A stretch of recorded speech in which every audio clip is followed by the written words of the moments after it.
रात के 10 बज चुके हैं और मैं हूं आप सभी का अपना शावेज़ मलिक और हाजिर हूं आप लोगों के सामने फिर से एक क्राइम की कहानी को लेके, एक क्राइम की घटना को लेके। दोस्तों वैसे तो अभी रात के 10 नहीं बजे, 9:30 बजे मैं ये वीडियो शूट कर रहा हूं, लेकिन अमूमन मैं वीडियो 8 बजे के आसपास शूट कर लेता हूं, जिसकी वजह से जो वीडियो होता है वो 10 बजे तक अपलोड हो जाता है। लेकिन आज 9:30 बजे वीडियो बनाना स्टार्ट कर रहा हूँ, तो आप समझ सकते हैं कि शूट करते करते 10 बज जाएंगे। हो सकता है कि एडिटिंग वगैरह करते करते लगभग 11 का समय हो जाए। तो आज का वीडियो थोड़ा सा लेट आएगा, उसके लिए आप सभी लोगों से माफ़ी चाहता हूँ। दरअसल एक ऐसे जानने वाले की डेथ हो गई थी जहाँ पर जाना बहुत ज़्यादा ज़रूरी था, तो वहाँ पर गए। उसके बाद मैं लेट लौटा, फिर सोचा कि आप लोगों को कहानी ना सुनाऊं, लेकिन उसके बाद में एक ऐसी कहानी आ गई जिसको सुनाना, आप लोगों तक पहुँचाना बहुत ज़्यादा ज़रूरी था। और दोस्तों, आप लोगों ने देश के अंदर तरह तरीके की क्राइम की कहानियां सुनी है। आप लोगों ने पति और पत्नी के रिश्ते को शर्मसार कर देने वाली कहानी जो है पिछले 1 साल से आप लोग सुन रहे हैं।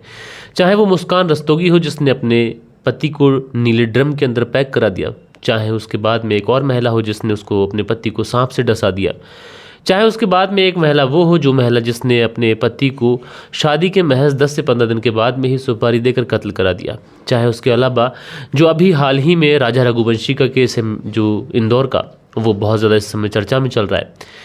तो इस तरीके के केसेस आप लोग लगातार सुनते चले आ रहे हैं। लेकिन दोस्तों, मैं आज का जो केस आप लोग को सुनाने वाला हूँ, ये केस भी राजा रघुवंशी केस से सेम मैच होता हुआ दिखाई पड़ रहा है।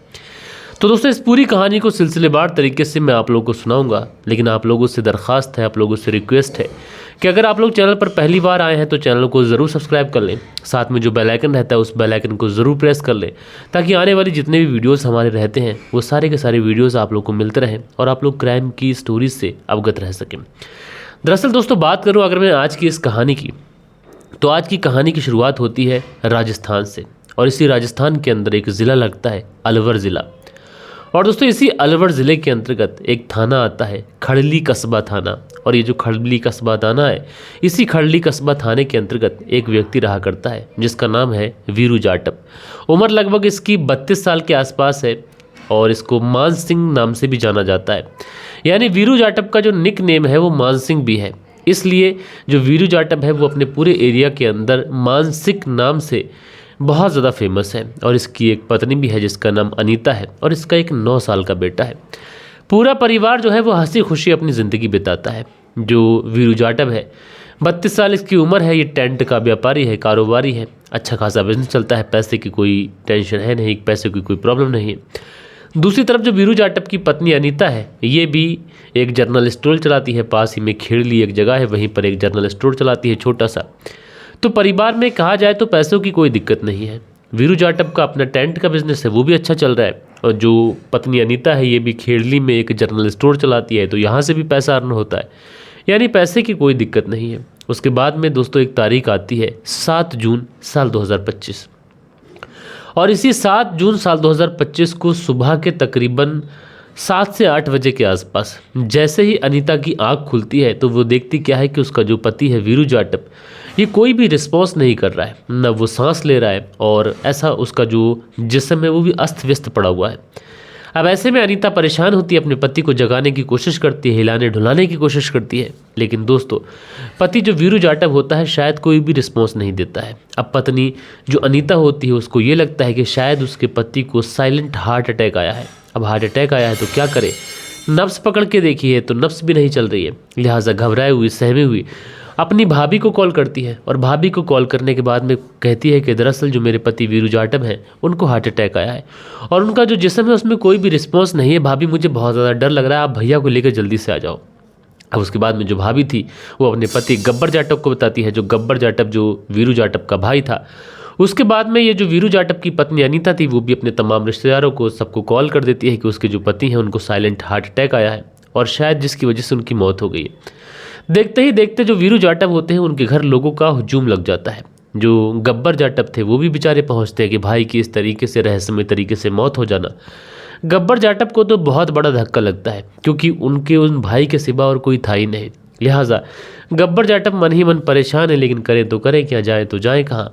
आखिरकार अचानक से मौत हो गई तो जो होनी होती है उसे कौन टाल सकता है। मन में ये सब्र लेकर आखिरकार अंतिम संस्कार की तैयारियां करने लगते हैं।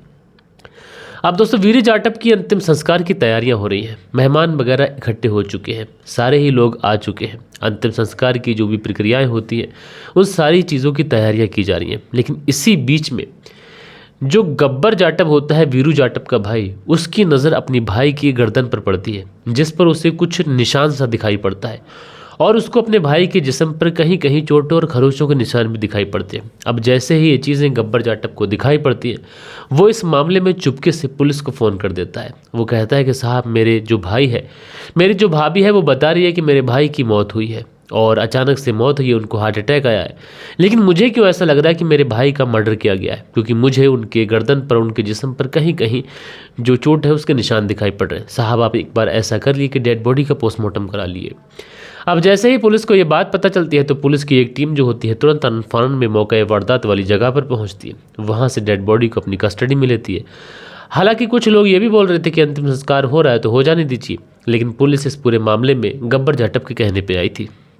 लिहाजा अब यहाँ पर कोई ज़्यादा विरोध करता तो वो शक के घेरे में आता, लिहाजा कोई कुछ बोलता नहीं है और जो डेड बॉडी होती है वो डेड बॉडी पोस्टमार्टम के लिए चली जाती है। इधर दोस्तों डेड बॉडी पोस्टमार्टम के लिए चली जाती है, इधर घर वालों का बुरा हाल है। आखिरकार क्या हुआ है, क्या नहीं हुआ है, लोग यही सोच रहे हैं कि मर्डर हुआ है कि क्या हुआ है।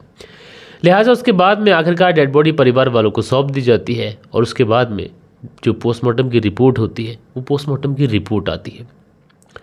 और दोस्तों जो पोस्टमार्टम की रिपोर्ट होती है वो रिपोर्ट पूरी तरीके से इस पूरे केस को पलट के रख देती है। दरअसल पुलिस इस डेड बॉडी को ये सोच कर लेके गई थी कि भाई जो है उसको शायद शक है तो उसका शक भी मिट जाएगा, शक भी दूर हो जाएगा, किसी के ऊपर संदेह है तो वो संदेह भी दूर हो जाएगा। लेकिन भाई ने जो शक जताया था वो शक 100% सही था। दरअसल उस पोस्टमार्टम की रिपोर्ट में ये बहुत क्लियरली मेंशन था कि वीरू जाटव की जो मौत है ये नेचुरल या फिर हार्ट अटैक की वजह से नहीं हुई है, बल्कि उनके गला दबाकर उनकी हत्या की गई है और साथ के साथ उनके जिस्म पर चोटों और खरोचों के भी निशान थे। अब जैसे ही ये चीज़ें पुलिस के सामने आती हैं और जो वीरू जाटव के भाई गब्बर जाटव के सामने आती हैं तो सब के सब हैरान हो जाते हैं। तुरंत इस अनीता के ऊपर शक जाता है, लेकिन अनीता पुलिस से यही कहती है कि साहब, जब मैं सो के उठी तो उनकी यही हालत थी। लेकिन पुलिस इस पूरे मामले को सुलझाने के लिए अब आगे की कार्रवाई करती है। शक के आधार पर अनीता को गिरफ्तार तो नहीं किया जा सकता था, लेकिन अनीता बेकसूर है इसका भी कोई प्रूफ नहीं है, क्योंकि अनीता ने यह कहा था कि उनको हार्ट अटैक आया है, जबकि उनकी गला दबाकर हत्या की गई है और घर के अंदर कोई अनीता के सिवा कोई था भी नहीं। ऐसे में अब पुलिस जो है वो यहाँ पर छानबीन शुरू करती है। ये चीज़ें तो क्लियर हो चुकी थी कि मर्डर जो है वो अनीता ने किया है या फिर करवाया है, लेकिन पुलिस को सबूत भी चाहिए थे। लिहाजा पुलिस अब इस पूरे मामले में जब छानबीन शुरू करती है तो सबसे पहले आस पड़ोस के जितने भी सीसीटीवी कैमरास होते हैं उन सारे ही सीसीटीवी कैमरास को खंगाला जाता है। साथ के साथ अनीता की कॉल डिटेल्स निकाली जाती है और इस मामले में सबसे अहम जो चीज़ होती है वो होता है अनीता का एक बेटा जिसकी उम्र 9 साल के आसपास होती है। दरअसल दोस्तों अनीता के बेटे ने पुलिस को क्या बताया वो मैं आप लोग को पढ़ के बताऊंगा, लेकिन जब पुलिस सीसीटीवी फुटेज सारी चीज़ें चेक करती है तो उसमें पुलिस को पता ये चलता है कि इस घर के अंदर लगभग 4 से 5 व्यक्ति ऐसे हैं जो इस घर की तरफ आते हुए दिखाई पड़े हैं। साथ के साथ अनीता जो है वो एक नंबर से लगातार बात कर रही है और ये नंबर किसी और का नहीं बल्कि एक काशी राम नाम का एक व्यक्ति है, उसका नंबर है। अब ये चीज़ें तो क्लियर हो चुकी थी कि अनीता ने ही जानबूझकर उन लोगों को घर बुलाया था और वो लोग कौन थे ये चीज़ें तो अब अनीता ही बताएगी। लेकिन उससे पहले उस जो अनीता का जो 9 साल का बेटा है उसने पुलिस के सामने क्या बोला वो मैं आप लोग को सिलसिलेवार तरीके से बताता हूँ। दोस्तों जो वीरू का 9 साल का बेटा था उसने पुलिस को बताया कि उसके पिता जो थे वो रात घर जल्दी लौट आए थे। उन्होंने अपना फ़ोन चार्ज करने को कहा था। अनीता ने बच्चों को जल्दी सोने के लिए कहा था। उस रात बच्चों की जो खटिया थी वो खटिया जब हिलने की आवाज़ आई तो उसकी आंख खुल गई तो उसने देखा कि उसकी मां ने घर का मुख्य दरवाज़ा खोल दिया था। बाहर अनीता का प्रेमी काशीराम प्रजापत खड़ा हुआ था। बेटे ने कहा कि मेरे मम्मी ने ही मेरे पापा को मरवा दिया है। बच्चे ने बताया मैं डर गया था इसलिए चुपचाप सब देखता रहा। वे लोग हमारे कमरे में आए, मम्मी खाट के सामने खड़ी थी। उन लोगों ने पापा को पकड़ लिया, उन्हें मुक्के मारे और उन्हें उनके पैर और गला दबाया। काशी अंकल ने पापा के मुंह पर तकिया रखकर दबाया। मैंने पापा को बचाने की कोशिश की लेकिन काशी अंकल ने मुझे गोद में उठाकर धमकाया और चुप रहने को कहा। मैं डर गया था, डर के मारे मैं चुप हो गया। कुछ देर बाद पापा ने हिलना बंद कर दिया, फिर सब लोग चले गए। मम्मी ने कुछ नहीं कहा, वह सब देखती रही। मम्मी बहुत बुरी है, उसने मेरे पापा का कत्ल करवा दिया। ये अल्फाज किसी और के नहीं हैं दोस्तों, बल्कि वीरू के 9 साल के बेटे के हैं।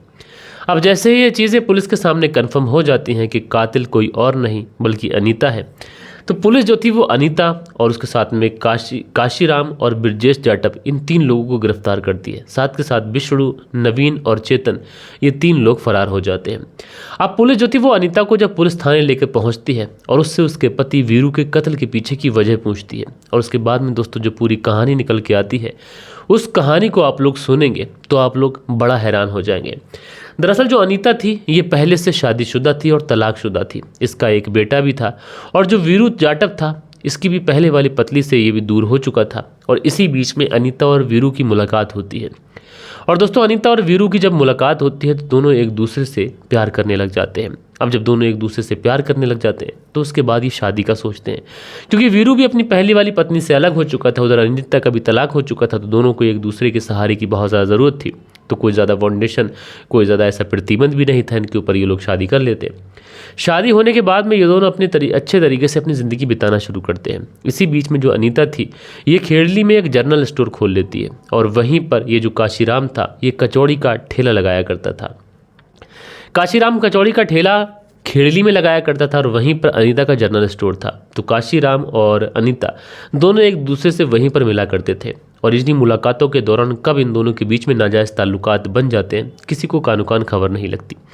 उसके बाद में दोनों आए दिन शारीरिक संबंध बनाने लगते हैं, सारी चीज़ें होती रहती हैं। लेकिन दोस्तों कहा जाता है कि सारी चीज़ों का असर कहीं ना कहीं ऐसा होता है कि इस बारे में वीरू जाटव को पता चल जाता है, और जब उसको अपनी पत्नी के बारे में पता चलता है तो वो इस बारे में विरोध करता है, अपनी पत्नी को ये सब कुछ करने के लिए मना करता है। लेकिन दोस्तों जो अनीता थी उसको शायद इन सारी चीज़ों की आदत लग चुकी थी, इसीलिए उसने काशीराम के साथ मिलकर इस पूरे कत्ल की प्लानिंग की।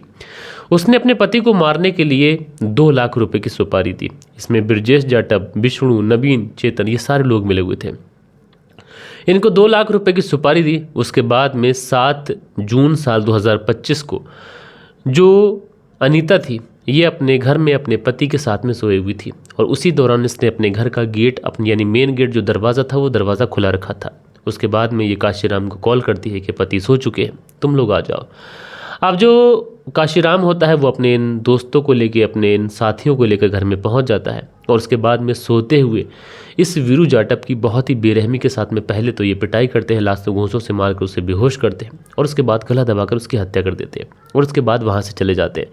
प्लान ये था अनीता का कि वो साइलेंट किलर का बहाना करेगी और हार्ट अटैक कहकर इस पूरे मर्डर केस को एक नेचुरल डेथ में दबा देगी। लेकिन दोस्तों भला हो वीरू जाटव के भाई गब्बर जाटव का, जिन्होंने अपने भाई की गर्दन पर उस निशान को देख लिया, और उसके बाद में इस पूरे केस का पर्दाफाश हो गया। ज़रा सोचिए दोस्तों, एक ऐसी महिला जिसने अपने पति को रास्ते से हटाने के लिए अपने 9 साल के बच्चे के फ्यूचर के बारे में भी नहीं सोचा। आप लोग ऐसी महिलाओं के बारे में क्या कहना चाहते हैं कमेंट्स करके आप लोग ज़रूर से ज़रूर बताइएगा। और दोस्तों कल के दिन आप लोग के कुछ प्यारे प्यारे कमेंट्स भी हैं, वक्त होता है कि आप लोग के कमेंट्स पढ़ लिए जाएँ। सो दोस्तों कल के दिन जो आप लोग के प्यारे प्यारे कमेंट्स हैं इसमें धीरे सिंह लिखते हैं, राम राम शाबिज भाई। भैया आजकल नाजायज़ संबंधों में पता नहीं क्या हो रहा है, लोग अंधे हो गए हैं, कहानी नहीं सुनते, पता नहीं, लोग न्यूज़ को सुनाई नहीं देता, कोई नहीं देता। भगवान आपको कामयाब करे, आपको खुश रहे भैया जी। तो धीरे सिंह जी आपका शुक्रिया।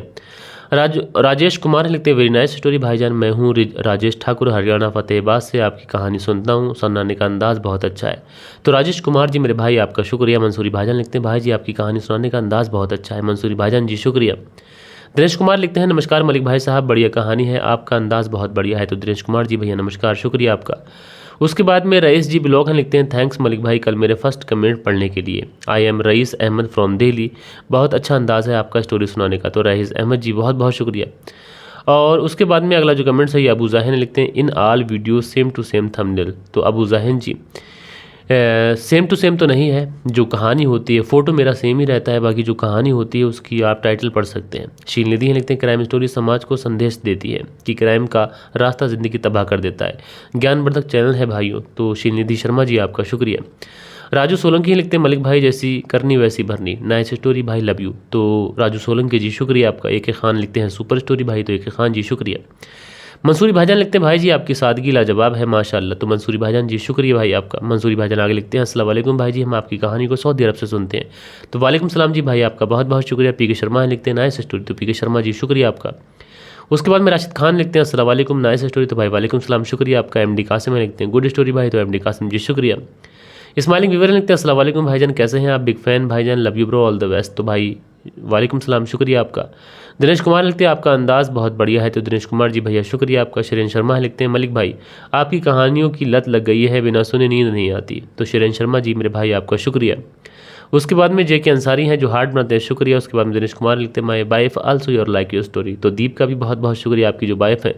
मंसूरी भाईजान हार्ट बनाते हैं। उसके बाद में उत्कर्ष हॉलीवुड है लिखते हैं नाइस स्टोरी टेलिंग भाई जी। मैं सोच रहा था चाची के हस्बैंड को पता चला होगा तो उनका क्या रिएक्ट हुआ होगा। तो उत्कर्ष हॉलीवुड जी आपने अपना बेशकीमती कमेंट्स किया, शुक्रिया आपका। शायद पहली बार कमेंट्स आया, आपका शुक्रिया। सुनील त्यागी हैं लिखते हैं नमस्कार मलिक भाई साहब, रेनू सुनील त्यागी छियाना शहर से। तो भैया नमस्कार, कैसे हैं आप? शुक्रिया आपका।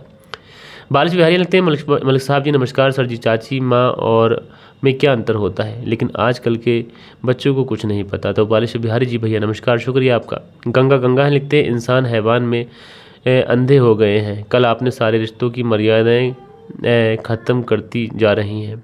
तो गंगा जी शुक्रिया आपका। रईसी ब्लॉग हैं लिखते हैं पहले मैं शम्स सर को सुनता था पर अब बस आपको सुनता हूँ। तो रईसी ब्लॉग जी शुक्रिया मेरे भाई। मंसूरी भाईजान हार्ट मारते हैं, शुक्रिया। नसीर अहमद लिखते हैं अस्सलाम वालेकुम शावेज़ भाई, इतनी आम बात हो गई है कि किसी को अल्लाह पाक का डर नहीं रहा, जैसा दिखता है कभी कभी। तो नसीर अहमद जी वालेकुम सलाम, शुक्रिया आपका। मोहम्मद मज़हर आलम लिखते हैं अब भाभी और चाची के रिश्ते जैसे एक हो गए हों ऐसा लगता है। तो मोहम्मद मज़हर आलम जी शुक्रिया आपका, आपने कमेंट्स किया। उसके बाद में कामराज भाटिया लिखते हैं राम जी खेमराज गुज्जर छित्ती जीबी नगर यूपी 16 से सुनते हैं। तो भैया राम शुक्रिया आपका। उसके बाद में कपिल शर्मा है लिखते हैं डॉक्टर कचौरिया जैन नासिक से सुनते हैं, उड़ीसा से सुनते हैं जैसा करना और ऐसा भरना। उसके बाद में दिनेश कुमार लिखते हैं आपका अंदाज़ अच्छा है। मोहम्मद सूरज जी हार्ट बनाते हैं, साजिद जी हार्ट बनाते हैं, दिनेश कुमार जी हार्ट बनाते हैं, कटवा प्रदीप जी हाथ बनाते हैं। सो दोस्तों ये कुछ प्यारे प्यारे कमेंट्स थे जो कल के दिन आप लोगों ने किए थे। आशा करता हूँ कि आज की जो कहानी है ये आप लोग को ज़रूर से ज़रूर पसंद आई होगी। कहानी पसंद आई हो तो एक लाइक करिएगा, दोस्तों और मित्रों के साथ में ज़रूर शेयर करिएगा। बाकी दोस्तों मिलते हैं कल के दिन किसी और स्टोरी के साथ में, जब तक के लिए अपना ख्याल रखें। जय हिंद, जय भारत।